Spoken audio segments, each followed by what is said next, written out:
যে মানব কার্তিক ব্রত না করে সে ব্রহ্মঘাতী, গোঘাতী, স্বর্ণচোর ও সর্বদা মিথ্যাবাদী। হে বিপেন্দ্র, বহু পূজা করে এবং শতবার শ্রাদ্ধ করেও কার্তিকে ব্রত না করার ফলে স্বর্গ প্রাপ্ত হয় না। কার্তিকে ব্রত না করলে যে উৎকৃষ্ট দান, সুমহান তপস্যা ও জপ সকলেই বিফল হয়। হে নারদ, কার্তিক মাসে উত্তম বৈষ্ণবপ্রদ না করলে সপ্ত জন্মাঞ্জিত পূর্ণ বৃথা হয়। হরে কৃষ্ণ। দামোদর মাহাত্ম্য। বাড়িতে সরলভাবে নিজেই কার্তিক মাস কেমন করে পালন করবেন, কিভাবে এই ব্রত পালন করবেন, পূজাবিধি, কি খাবেন, কি নিষেধ, কার্তিক মাস পালনের সঠিক নিয়ম, সংকল্প মন্ত্র ও অর্ঘ্য মন্ত্র, পুষ্পাঞ্জলি মন্ত্র, হবিষ্যান্নতে কি খাবেন, ব্রত না করলে কি হবে, দীপদানে কি ফল পাবেন, কিভাবে দীপদান করবেন, আজ সকল বিষয়াবলী এই ভিডিওতে আমি আলোচনা করব, তাই আপনারা অনুগ্রহ চিত্তে শ্রবণ করুন। হরে কৃষ্ণ। সকল কৃষ্ণ ভক্ত সাধুগুরু বৈষ্ণবের শ্রীচরণে দণ্ডবোধ প্রণাম করি। কৃষ্ণময় শ্রী দামোদর মাসের মাহাত্ম্য কীর্তন শ্রবণ করুন। সকল কৃষ্ণ ভক্তদের আমি অনুরোধ করি, আপনি দামোদর মাসের কার্তিক মাস অবশ্যই পালন করুন। আমরা সবাই জানি এবং শুরু করে দিয়েছি কার্তিক মাসের শ্রেষ্ঠ ব্রত মাস। কার্তিক মাসকে পুরুষোত্তম মাসও বলা হয়ে থাকে। হিন্দু শাস্ত্র মতে এটা মানা হয় যে এই মাস ধন, সুখ, শান্তি পাওয়ার জন্য সর্বশ্রেষ্ঠ মাস। দান করার ক্ষেত্রেও এই মাস সর্বশ্রেষ্ঠ। এই মাসে দান করলে তা ফলদায়ক হয়ে থাকে। বলা হয় এই মাসে লক্ষ্মী দেবীকে যদি সন্তুষ্ট করা যায় তাহলে সারা বছর তার কৃপা গুড লাক পাওয়া যায়। বিষ্ণু ও শিব ভক্তদের অনুকূল বলে মনে করা হয়। ঠিক এই কারণেই বিষ্ণু ও শিবের মন্দিরে হাজার হাজার ভক্তদের সমাগম হয়ে থাকে। কার্তিক মাসে কর্ণাটক ও অন্ধ্রপ্রদেশের বহু ভক্ত কার্তিক সোমবার ব্রত পালন করে থাকেন। এই মাসে পূর্ণিমাতে কার্তিক নক্ষত্রটি চাঁদের সহচার্যে থাকে বলে এই মাসের নাম কার্তিক। এদিকে শিবের পুত্রের নামও কার্তিক। তাই এই মাসে নিষ্ঠা সহকারে কয়েকটি বিশেষ নিয়ম পালন করে দেবাদিদেব মহাদেব ও গৌরী তুষ্ট হন সহজেই। তাই পুরো কার্তিক মাস জুড়ে মেনে চলুন এই সাধারণ নিয়মগুলি, তাহলে ঈশ্বরের কৃপাদৃষ্টি বজায় থাকবে আপনার উপর। পদ্মপুরাণে ব্রহ্ম নারদ সংবাদে বলা হয়েছে, কার্তিক মাস হলো রাজ্য মাস। বরবটি ও শিমসমূহ ভক্ষণ করলে হে মণিবর কল্পকাল 1000 চতুর্গ নরকবাসী হতে হয়। কার্তিক মাসে যে ব্যক্তি কলমি শাক, পটল, বেগুন, আচার, চাটনি ত্যাগ না করে তাকে কল্পকাল 1000 চতুর্বর্গ নরকবাসী হতে হয়। ধর্মাত্ম ব্যক্তি কার্তিক মাসে মৎস্য ও মাংস ভক্ষণ করবেন না। পরান্ন, পরশয্যা, পরধন, পরস্ত্রী কার্তিককে প্রাজ্ঞ ব্যক্তি বিশেষভাবে বর্জন করবেন। কার্তিক মাসে তৈলমর্দন, শয্যা, পরান্ন ও কাঁসার পাত্রে ভোজন ত্যাগ করলে পরিপূর্ণ ব্রতী হওয়া যায়। কার্তিক মাস উপস্থিত হলে পরান্ন দর্শন করে যে মানব বর্জন করে প্রতিদিন কৃচ্ছ ব্রতের ফল প্রাপ্ত হয়। পদ্মপুরাণে শ্রী রুক্নাঙ্গদ মোহিনী সংবাদে বলা হয়েছে, কার্তিকে তেল, মধু, কাঁসার পাত্র ও পচা বাসি অন্নদ্রব্য, আচার ইত্যাদি বর্জন করবে। হে শুভ্র, মৎস্য, কচ্ছপ, মাংস ঔষধ হিসেবে ও অন্য মাংস ভক্ষণ করবেন না। কার্তিক মাসে ভক্ষণ করা চণ্ডাল হয়। দামোদর মাসের মাহাত্ম্য। যে কোনো দেশে কার্তিকে স্নান ও দান বিশেষত্ব, পূজাতে তা অগ্নিহোত্র সম ফল, কুরুক্ষেত্রে কোটিগুণ ফল, গঙ্গায় ও তৎসম ফল, তার থেকে অধিক পুষ্করে হে ভার্গব, দ্বারকায়ও অধিক। কার্তিক মাসে স্নান ও শ্রী ভগবত পূজন শ্রীকৃষ্ণ সাফল্য, শ্রীকৃষ্ণ শালকপ্রদ। হে মুনিগণ, মথুরা ব্যতীত অন্নপুরী সকল তার সমান। যেহেতু মথুরা মণ্ডলেই শ্রীহরির দামোদর লীলা প্রকট হয়েছিল, অতএব কার্তিকে মথুরায় শ্রী গোবিন্দের প্রতিবন্ধন কার্তিকে মথুরাতেই চরম ফল প্রাপ্তি হয়। যেমন মাঘে প্রয়াগ তীর্থ, বৈশাখে জাহ্নবী, কার্তিকে মথুরা, সেবা তাজ থেকে উৎকর্ষ আর নেই। কার্তিকে মথুরাতে মানবগণ স্নান করে দামোদরের পূজা করলে তারা কৃষ্ণস্বরূপ প্রাপ্ত জানবেন। হে বিপ্র, এই জগতে মানবগণের পক্ষে মথুরাতে কার্তিক মাস দুর্লভ, যেখানে পূজিত হয়ে দামোদর নিজরূপ ভক্তগণকে প্রদান করেন। শ্রীহরি অর্চিত হয়ে অনত্র সেবিত ভক্তগণকে মুক্তি দান করেন। এই সেই শ্রীহরি। এই শ্রীহরি কিন্তু ভক্তি দান করেন না, যেহেতু শ্রীহরির বশ্যকারী। কার্তিকে মথুরা মণ্ডলে একবার ও শ্রী দামোদরের পূজা থেকে সেই ভক্তি কিন্তু অনায়াসে মানবগণ শ্রীহরিতে হতে লাভ করে। শ্রী দামোদর দেব কার্তিকে মথুরা মণ্ডলে মন্ত্র দ্রব্যবিহীন পূজাকেও স্বীকার করেন। যে পাপের মরণান্তেই বিনিষ্কৃতি হয়, তার শুদ্ধির জন্য কার্তিক মাসে মথুরাপুরীতে হরিপূজাই সুনিশ্চয়। এই প্রায়শ্চিত্ত শাস্ত্রে উক্ত হয়েছেন। বালক ধ্রুব কার্তিকে মথুরা মণ্ডলে শ্রী দামোদরের পূজা ও ধ্যান দ্বারা যোগীগণ দুর্লভ শ্রী ভগবানকে শীঘ্র দর্শন প্রাপ্ত হয়েছিলেন। পৃথিবীতে মথুরা সুলভা, সেই রকম প্রতি বছর কার্তিক মাস সুলভ। তথাপি এই জগতে মৃঢ় মানবগণ ভবসমুদ্রে জন্ম মৃত্যু প্রবাহে ভাসছে। যজ্ঞসমূহের কি প্রয়োজন? তপস্যার কি প্রয়োজন? অন্য তীর্থসমূহের সেবাতে কি প্রয়োজন?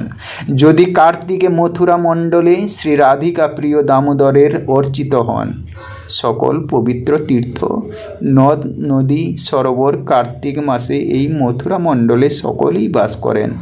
কার্তিকে কেশবদেবের জন্মস্থানে যে মানবগণ একবার প্রবিষ্ট হন, তার পরম অব্যয় শ্রীকৃষ্ণকে প্রাপ্ত হন। কার্তিক মাসে মথুরাতে হরিপূজাকের উপহার উদ্দেশ্যে হরিপূজা দ্বারা দুর্লভ পদ প্রাপ্ত হওয়া যায়। তখন ভক্তিমান হয়ে পূজা করলে যে কি ফল হয়, তার আর কি বলবো আপনাদের। আশ্বিন মাসের যে শুক্লা একাদশী হবে বা পূর্ণিমাতে নিরল স্বভাবে কার্তিক মাসের ব্রতসমূহ ওই দিন হতে আরম্ভ করবেন। যেটা আরম্ভ হয়ে গেছে, আপনারা অবশ্যই পালন করছেন। নিত্য ভগবানকে জাগরণ করবার জন্য রাত্রির শেষ প্রহরে উঠে শুচি হয়ে শ্রী ভগবানকে জাগিয়ে অনন্তর স্তোত্র পাঠ সহ প্রভুর আরতি করবে। বৈষ্ণব বৃন্দাসহ আনন্দে বৈষ্ণব ধর্মসমূহ শ্রবণ করে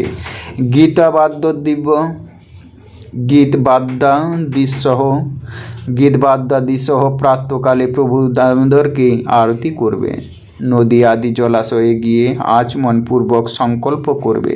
প্রভুকে প্রার্থনা জানিয়ে পরে তাকে যথাবিধি অর্ঘ্য দান করবে। সংকল্প মন্ত্র: হে জনার্দন, হে দেবেশ, হে দামোদর, শ্রী রাধিকা সহ আপনার প্রীতির জন্য কার্তিকে আমি প্রাতঃ স্নান করব। প্রার্থনা মন্ত্র: হে দেবেশ, তোমার ধ্যান সহ এই জলে আমি স্নান করতে উদ্যত। হে দামোদর, তোমার প্রসাদে আমার পাপ বিনাশ যাক। আমি কার্তিক মাসে বিধিবৎ স্নানকারী। হে দামোদর, হে ধনঞ্জেন্দ্র নিঃসুদন, আমার প্রদত্ত অর্ঘ্য গ্রহণ করো। নিজ দেহকে তিলক দ্বারা লেপন করে শ্রীকৃষ্ণ নারায়ণাদি নাম উচ্চারণ পূর্বক স্নান করে নিজ বিধিমতে সন্ধ্যা উপাসনা করে গৃহে আগমন করবেন। দেব মন্দির অগ্রে মার্জনা করবে। স্তুতি কমণ্ডল রচনা করে প্রভুকে তুলসী, মালতী, পদ্ম, অগস্ত্য, বকপুষ্পাদি দ্বারা অর্চনা করবেন। নিত্য বৈষ্ণব সঙ্গে ভগবত কথা সেবন, অহরাত্র ঘৃত প্রদীপ বা তিল দ্বারা অর্চন করবে। কার্তিক মাসে বিশেষ বিশেষ নৈবেদ্য অর্পণ করবে। সেই রকম অষ্টোত্তর শত প্রণাম, যথাশক্তি একবার আহারাদি ব্রত আচরণ করবেন। পদ্মপুরাণে কার্তিক প্রসঙ্গে বলা হইয়াছে, প্রাতঃকালে উত্থান শৌচাদি করে পবিত্র জলাশয়ে গিয়ে বিধিবৎ স্নান, অতঃপর দামোদর অর্চন কর্তব্য। কার্তিক ধ্রুবধারী মৌল অবলম্বনে ভোজন ঘৃত দ্বারা বা তিল তৈল দ্বারা দীপাদান কর্তব্য। বৈষ্ণব বৃন্দা সহ কৃষ্ণ কথা আলাপ দ্বারা দিন যাপন কার্তিক মাসে ব্রত সংকল্প পালন করুন। আশ্বিনে শুক্লপক্ষের হরিবাসরে আরম্ভ অথবা পূর্ণমাসী হতে অথবা তুলারাশি আগমনে সংক্রান্তিতে আরম্ভ। শ্রী বিষ্ণুর নিকট অখণ্ড দীপদান, দেবালয়ে তুলসীতে আকাশে উত্তম দীপদান করবেন। হে ভাবিনী, কার্তিক মাসে কার্তিক ব্রত গৃহে করবে না, বিশেষত্ব তীর্থে কার্তিক ব্রত সর্বপ্রযত্নে করবে। শ্রী রাধা দামোদর পূজাবিধি।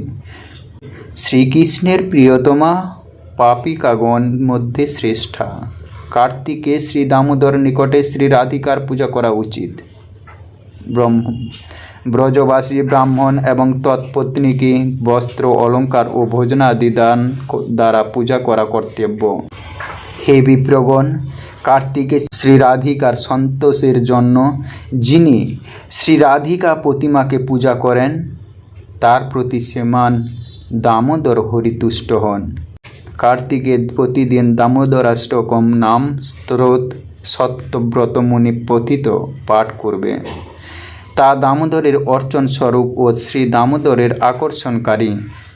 দীপদান এবং আকাশদ্বীপ এর মহিমা স্কন্দ পুরাণে। পূর্বকালে দ্রাবিড় দেশে বুদ্ধ নামে এক ব্রাহ্মণ ছিলেন। তার স্ত্রী ছিল খুবই দুষ্টা প্রকৃতির এবং দুরাচার সম্পন্না। ওই স্ত্রীর সংসর্গে থাকার ফলে ব্রাহ্মণের আয়ু ক্ষয়প্রাপ্ত হয়ে তিনি মৃত্যু মুখে পতিত হলেন। পতির মৃত্যুর পরেও ওই স্ত্রীর লোকটি আরও বিশেষভাবে ব্যভিচারে লিপ্ত হলো। এমনকি লোকনিন্দার ভয় না করে সে নির্লজ্জের মতো ব্যবহার করতে লাগলো। তার কোনো পুত্র বা ভাই ছিল না। সে সর্বদাই ভিক্ষার অন্ন ভোজন করত। নিজের হাতে প্রস্তুত না করে সর্বদাই ভিক্ষার অন্ন ভোজন করত। নিজের হাতে প্রস্তুত না করে সর্বদাই পরের বাড়ি থেকে ভিক্ষা করে বাসি অন্ন খেত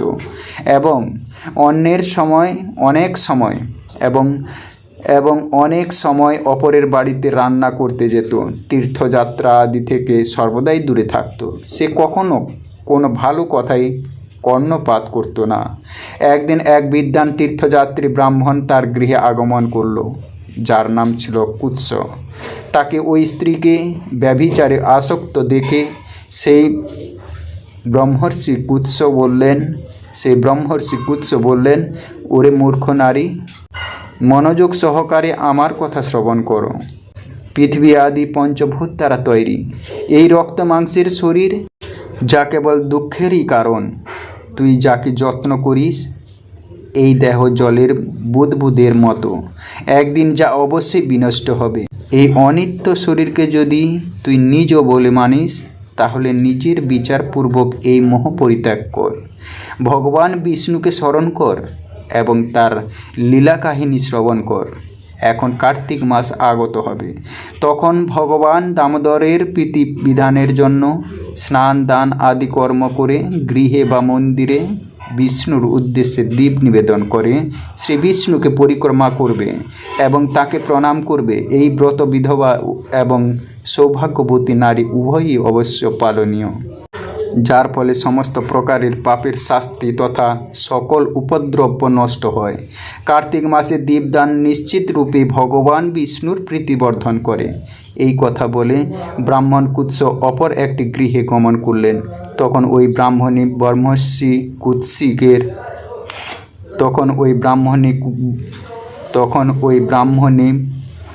ব্রহ্মর্ষি কুৎসের এইরকম উপদেশ শ্রবণ করে নিজ কর্মের জন্য অনুতাপ করতে লাগলো এবং সে স্থির করল যে সে অবশ্যই কার্তিক মাসে এই ব্রত পালন করবে। তারপর যখন কার্তিক মাস আগত হলো তখন সে পুরো মাস সূর্যোদয়ের সময় প্রাপ্ত স্নান তথা বিষ্ণুকে দীপদান সহ নিষ্ঠা সহকারে এই ব্রত পালন করলো। তারপর কিছুকাল বাদে আয়ু শেষ হলে তার মৃত্যু হলো। তখন সে স্বর্গলোকে গমন করলো এবং পরে মুক্তি লাভ করলো।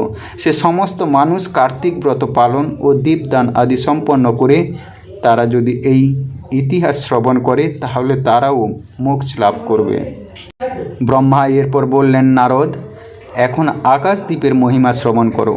কার্তিক মাস আগত হলে যিনি নিয়মিত ব্রাহ্ম মুহূর্তে স্নান করে আকাশদ্বীপ দান করেন তিনি সমস্ত লোকের প্রভু এবং অন্তে মোক্ষ লাভ করেন।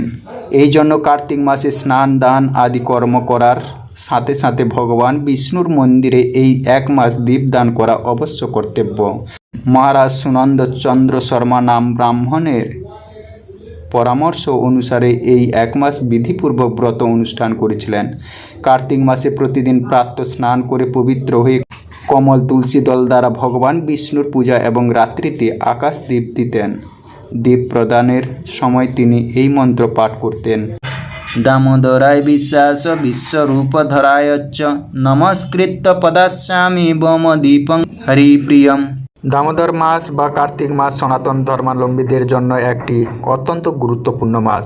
এই মাস ভগবান বিষ্ণুর মাস বলে খ্যাত। এই মাস ত্যাগের মাস হিসেবে পরিচিত। এই মাসে ভগবান বিষ্ণুর সেবা এক গুণ করলে সহস্র গুণ ফল লাভ করা যায়। এই মাসে প্রত্যেক মন্দিরে বা তুলসী গাছের নিচে বিষ্ণুর প্রীতি লাভের জন্য দীপদান করা হয়। এই পূর্ণ মাস সম্পর্কে পদ্মপুরাণ, ভাগবত পুরাণ, স্কন্দ পুরাণ ও শ্রী হরিভক্তি বিলাস শাস্ত্রে অসংখ্য তত্ত্ব বলা আছে।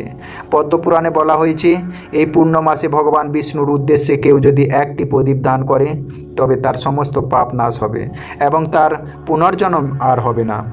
তিনি সংসারে অজয় ও অক্ষয় কীর্তি স্থাপন করবেন। নিরন্তর প্রদীপ জ্বালানো উচিত। প্রদীপটি মাটির হলে উত্তম হয়। প্রদীপটি জ্বালাতে সলিতা ও ঘি, তিলের তিল বা কর্পূর ব্যবহার করা হয়। কৃত্রিম ঘি ব্যবহার করবেন না। প্রদীপের আলোতে যেমন চারদিক আলোকিত হয়ে সমস্ত অন্ধকার দূর করে, তেমনি ভক্তি ও জ্ঞান দ্বারা সকলের পাপ দূরীভূত হয়।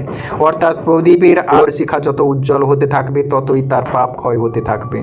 স্কন্দ পুরাণে বলা হয়েছে, এই মাসে যে প্রদীপ দান না করে তারা ব্রহ্মঘাতী, গোঘাতী, স্বর্ণ অপরাধী ও সদা মিথ্যাবাদী।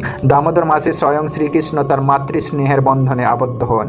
পৌরাণিক কাহিনী মতে কলিপ্রিয়া তার স্বামীকে বধ করেছিলেন এবং তার ভুল বুঝতে পেরে সে নিজের পাপের প্রায়শ্চিত্তের জন্য এই দীপ দান করেন। এই পবিত্র মাসে দীপ দানের জন্য তিনি দেহান্তে বিষ্ণুলোক প্রাপ্ত হন। আবার এক স্ত্রী ইঁদুর প্রদীপের তেল খেতে এসে নিজের অজান্তেই প্রদীপের সলিতাকে উস্কে দেয় বা জ্বলতে সাহায্য করে, আর যার ফলশ্রুতিতে দেহান্তের পর সে ও বৈকুণ্ঠ লোক প্রাপ্ত হন। পূজা দেওয়ার সময় ভগবান বিষ্ণুর চিত্রপট বা বিগ্রহের চরণে 4 বার, নাভি কমলে 2 বার, মুখমণ্ডলে 3 বার ও সর্বাঙ্গে 7 বার ডান দিক থেকে আরম্ভ করে প্রদীপ প্রদক্ষিণ করাতে হয়। দামোদর মাসে সম্পূর্ণ ভক্তি, বিশ্বাস ও প্রেম দ্বারা ভগবান বিষ্ণুর পূজা করলে দেহান্তে বৈকুণ্ঠ লাভ বা মুক্তি লাভ হয়। তাই আপনারা অন্ততপক্ষে একটি প্রদীপ ভগবান বিষ্ণুর উদ্দেশ্যে অর্পণ করুন। দামোদর মাসে মাসকলাই, বেগুন, বরবটি, শিম বর্জন। দামোদর মাসে মাসকলাই, বেগুন, বরবটি, শিম বর্জন করুন। দামোদর মাসের ব্রত পালন করুন। ভগবান দামোদরের বিশেষ কৃপা লাভ করে আপনার জীবনকে ধন্য করুন। স্কন্দ পুরাণে ব্রহ্মা নারদ সংবাদে বলা হয়েছে, হে মুনিবর, দামোদর ব্রতের মাহাত্ম্য স্কন্দ পুরাণে দামোদর ব্রতের মাহাত্ম্য প্রসঙ্গে বলা হয়েছে, সর্বতীর্থে যে স্নান, সর্বদানের যে ফল কার্তিক মাসের কোটি অংশের একাংশেরও সমান হয় না। কার্তিকের সমান মাস নাই, সত্যযুগের সমান যুগ না, বেদের সমান শাস্ত্র নাই, গঙ্গার সমান তীর্থ নাই। যে মানব কার্তিকে শ্রী বিষ্ণু মন্দির প্রদক্ষিণ করে সে পদে পদে অশ্বমেধ যজ্ঞের ফল ভাগী হয়। যে মানব কার্তিকে শ্রীহরির সম্মুখে নিত্য গীত বাদ্য ভক্তি সহ করে সে অক্ষয় পথ বিষ্ণুধাম প্রাপ্ত হয়। হে মুনিবর, কার্তিকে যিনি হরিকথা শ্রবণ করেন তিনি শতকোটি জন্মের আপদসমূহ থেকে নিস্তার পান। কার্তিকে নিমেষার্ধকাল দীপদান ফলে সহস্র কোটি কল্প অর্জিত বহু পাপ বিলুপ্ত হয়। মেরু ও মন্দর পর্বত সদৃশ অশেষ পাপ করলেও কার্তিকে দীপদান প্রভাবে সর্বপাপ দগ্ধ হয়, এতে সন্দেহ নাই। এছাড়া আরও অনেক মাহাত্ম্য পুরাণে বর্ণিত আছে। আপনাদের অনুরোধ করব, আপনারা দামোদর ব্রত পালন করুন এবং মানব জীবন ধন্য করুন। এই মাসে বেশি করে হরিনাম জপ করুন এবং প্রতিদিন সন্ধ্যায় ভগবান দামোদরকে প্রদীপ দান করুন। দামোদর মাস মানেই 100 গুণ বোনাসের মাস। 3000 বার বিষ্ণু নামে 1 বার কৃষ্ণ নামের সমান হয়। আর এই দামোদর মাসে মাত্র 1 বার কৃষ্ণ নাম নিলে 1000 বার কৃষ্ণ নামের সমান হয়। আমরা জানি প্রতিদিন 16 মালা করে 1 কোটি মহামন্ত্র জপ করতে প্রায় 16 বছর সময় লাগে, কিন্তু এই দামোদর মাসে ভগবান আমাদেরকে একটি বিশেষ বোনাস উপহার দিচ্ছেন। মাত্র 1 বার কৃষ্ণ নাম নিলে 1000 বার কৃষ্ণ নামের সমান হবে, অর্থাৎ 1000 গুণ বেশি ফল পাওয়া যাবে। যদি কেউ প্রতিদিন 16 মালা জপ করেন তাহলে অনায়াসে সে এই 30 দিনে প্রায় 5 কোটি মহামন্ত্র জপের সমান ফল লাভ পাবেন। যে মানব কার্তিক ব্রত না করে সে ব্রহ্মঘাতী, গোঘাতী, স্বর্ণচোর ও সর্বদা মিথ্যাবাদী। হে বিপেন্দ্র, বহু পূজা করে এবং শতবার শ্রাদ্ধ করেও কার্তিকে ব্রত না করার ফলে স্বর্গ প্রাপ্ত হয় না। কার্তিকে ব্রত না করলে যে উৎকৃষ্ট দান, সুমহান তপস্যা ও জপ সকলেই বিফল হয়। হে নারদ, কার্তিক মাসে উত্তম বৈষ্ণবপ্রদ না করলে সপ্ত জন্মাঞ্জিত পূর্ণ বৃথা হয়, ফল পাবেন। অর্থাৎ প্রায় 80 বছরের ফল পাচ্ছেন মাত্র এই এক মাসে। তাই এই দামোদর মাসকে ভগবানের বিশেষ বোনাসের মাসও বলা হয়। দুর্লভ মানব জন্ম লোভিয়া সংসারে, কৃষ্ণ না ভজিনু দুঃখ কহিব কাহারি। সংসার সংসার করে মিছে গেল কাল, লাভ না হইল কিছু ঘটিল জঞ্জাল। কিশোর সংসার এই ছায়াবাজি প্রায়, ইহাতে মমতা করি বৃথা দিন যায়। এ দেহ পতন হলে কি রবে আমার, কেহ সুখ নাহি দিবে পুত্র পরিবার। দুর্লভ মানব জন্ম লোভিয়া সংসারে, কৃষ্ণ না ভজিনু দুঃখ কহিব কাহারি।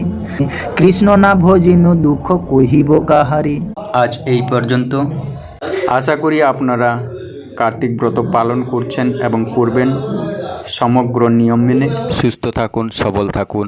যিনারা এতক্ষণ আমার ভিডিওটি দেখলেন এবং শ্রবণ করলেন, উনাদের জন্য আমি ভগবান শ্রীকৃষ্ণ দামোদরের কাছে উনাদের মঙ্গল কামনা করে আমার ভিডিও এখানটায় শেষ করছি। ধন্যবাদ। রাধে রাধে।